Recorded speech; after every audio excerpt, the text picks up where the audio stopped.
Thank you, Linda, and good afternoon, everybody. I too would like to join with the other speakers in welcoming our Secretary of State. Thank you very much for spending the time to come and listen to us. I particularly would like to speak to you about the private sector and what the business community wants. I'm reminded by looking at the headlines of your leader, our leader, David Cameron, who talks about start investing for Britain. And by gosh, the private sector is ready to do that. But I think the message I'd like to try and convey to you is we do need some help, we do need some infrastructure. But let me start, if I may, by giving you some background. Some original Department for Transport data from 2003, which was provided, showed that the direct cost of congestion in the northeast and for northeast businesses at 2.4% of gross value added, or over £1 billion, was the highest of all English regions, all 9 regions. We had the highest cost of congestion. Transport spending in the northeast, as measured in 2009-10, was only £261 per head of population, and that compares with 363 across the nation per head, so lower. The length of available motorway in this region is the lowest of all the regions. We're the furthest away. We are a small region with a smaller population, but nonetheless, we have less motorway than London with 60 miles. We only have 55 miles of motorway. And the next region is the East Midlands with 195 miles of motorway. So we have less good quality road structures. And most recently in 2009, if I move my mode of transport, traffic through all the UK ports was just over 500 million tonnes, down 9.5% on the previous year. We're all aware that the recession started to have a big impact last year. Unfortunately, the major ports in the northeast reported declines of larger than that. In particular, I look to my colleague Andrew from the Port of Tyne, where there was a specific circumstance on coal imports being down. In the Tees, the port that I know I'm very familiar with, we were down because of the steel, in particular, the lack of imports for the Chorus or Tata blast furnace. So there are specific reasons, but our ports have suffered worse than elsewhere in the country. Our 2 regional airports, which are vital to us and handle approximately 5 million passengers a year, both have significant declines in numbers reported last year. So the point I would make to you is that in transport and infrastructure terms, the northeast has been poorly served of late. And having set the scene, what I'd like to do now is try and demonstrate to you just how important transport is. Transport is one of the key issues when the North East Chamber of Commerce talks to its members, which it does on a regular basis. We talk to 4,000 businesses here on a regular basis, and our views are always shaped by our members through the manifesto that we publish and by communications and forums such as these. And a lot of the work that goes into ensuring that we carry the voice of business to government and to local authority, in particular, is that we take an effective look at what is important for businesses. And the number one priority every time we go through this is transport and infrastructure.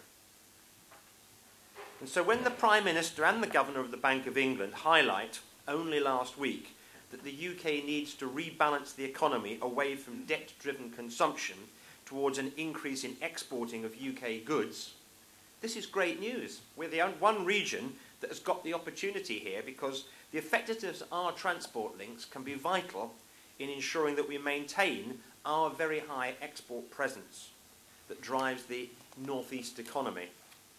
Whether it be cars, such as the Leaf you saw outside, and Nissan, or it's many of the other products that come from the chemicals and processing sector, exporting is something we do in the northeast, but we can only do it if we have good transport links, both for the freight and for the people, the investors from overseas companies that are going to come to this area in order to invest and bring inward investment. Many of you will know that I'm more familiar with the Tees in the south of the region than I am perhaps north of the river here.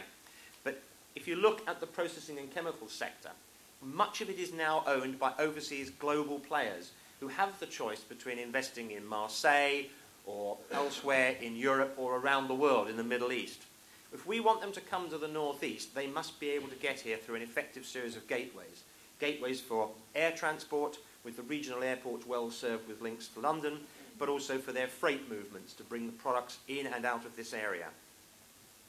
So it's vital for our economy that we have good transport links. The most recent Purchasing Managers Index for the North East shows that our private sector is currently outperforming the national average. Increases in the rate of unemployment in the North East since the recession have been lower than the national average. And thanks largely to the automotive sector that I've already referred to and many other successful exporters, we still enjoy the only positive balance of trade in any of the English regions. Employment and claimant counts, which I spoke to somebody from Job Centre Plus only last evening, from businesses that have already had to close, are such that we are close to the national average. But we're no worse than the national average, and that's good. All things considered, we could say here in the North East that thus far the recession has not reached us quite as badly as it did other regions in this country. It's not damaged our economy quite as badly as yet, and we very much hope it will not. But that's down to the resolve of the private sector picking up the cudgels and being prepared to create jobs, to create wealth, and to bring prosperity. And we'll need an infrastructure to do that. We need specifically a transport infrastructure.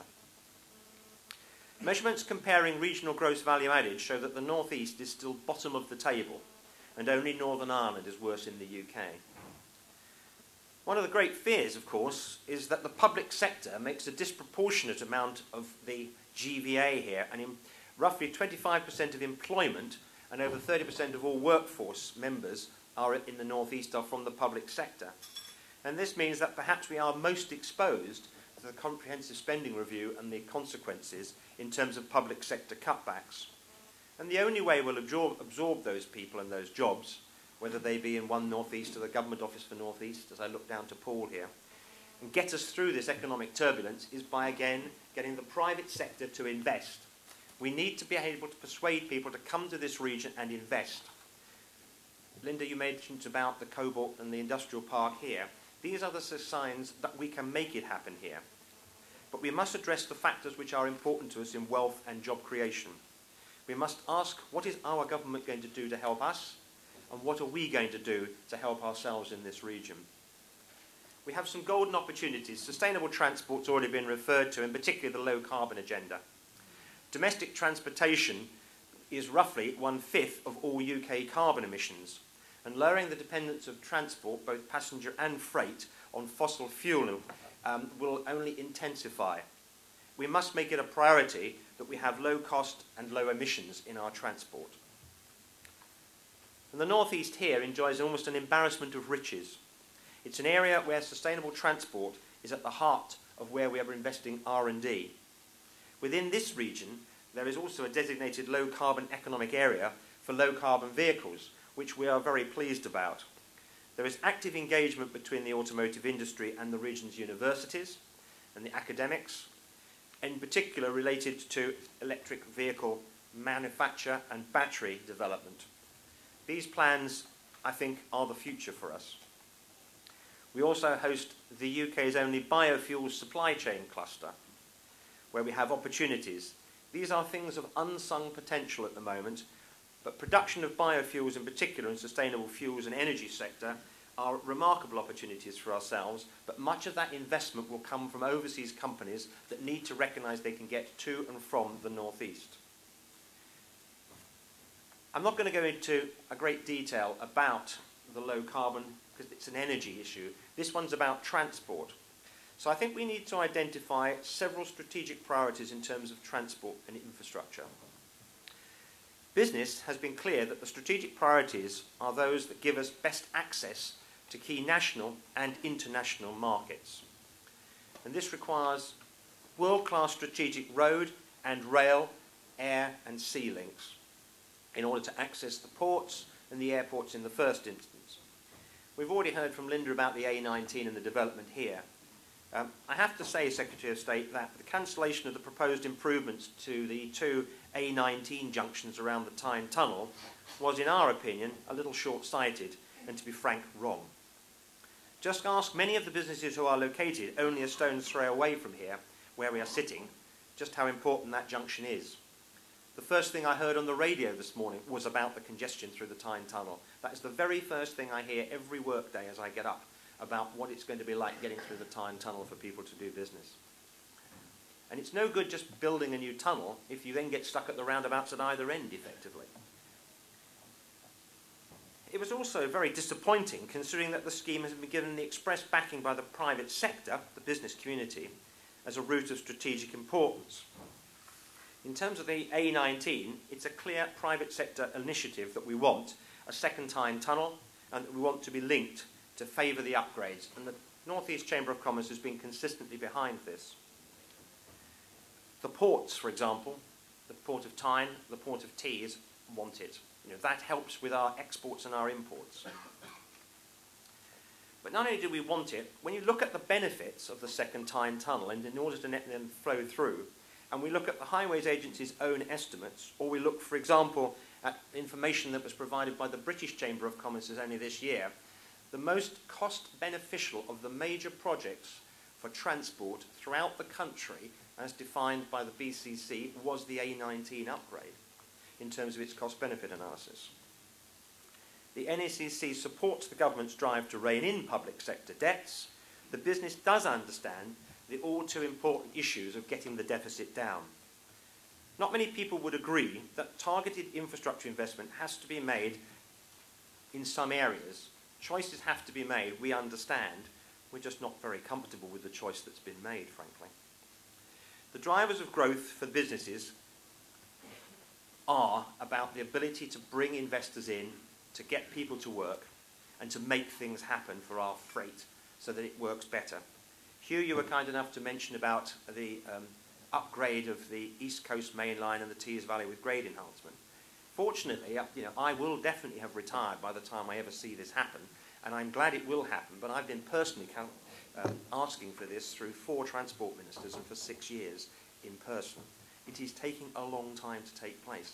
And you know, having just come back recently from China, where they're building high-speed rail links at a tremendous speed, and even the maglev train, much as I appreciate and I applaud the announcement that there will be the Y, and we want to see high-speed rail coming up through the country to the northeast, I think we do need to worry about just how long it takes us to get things done in this country compared to other countries.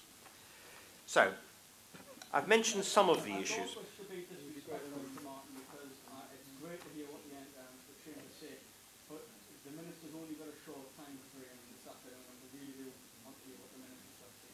Okay, thank you for that. I will just conclude if I may. There are both opportunities and challenges for our regional economy. Transport will play a big part in how these issues are resolved. We will continue to press the case on behalf of business community for transport infrastructure, for investment in projects that offer value and which help to unlock growth. Even in these straitened times, investment is available from the private sector. We work in businesses that are investing. And it's vital that businesses provide guidance as to what our priorities are. That's what I've been hoping to do today. I again welcome you, Minister. Thank you very much indeed for coming to see us. I applaud the fact that you're coming in to the North East. We hope you'll take away the message that we bring to you. Thanks very much for your time.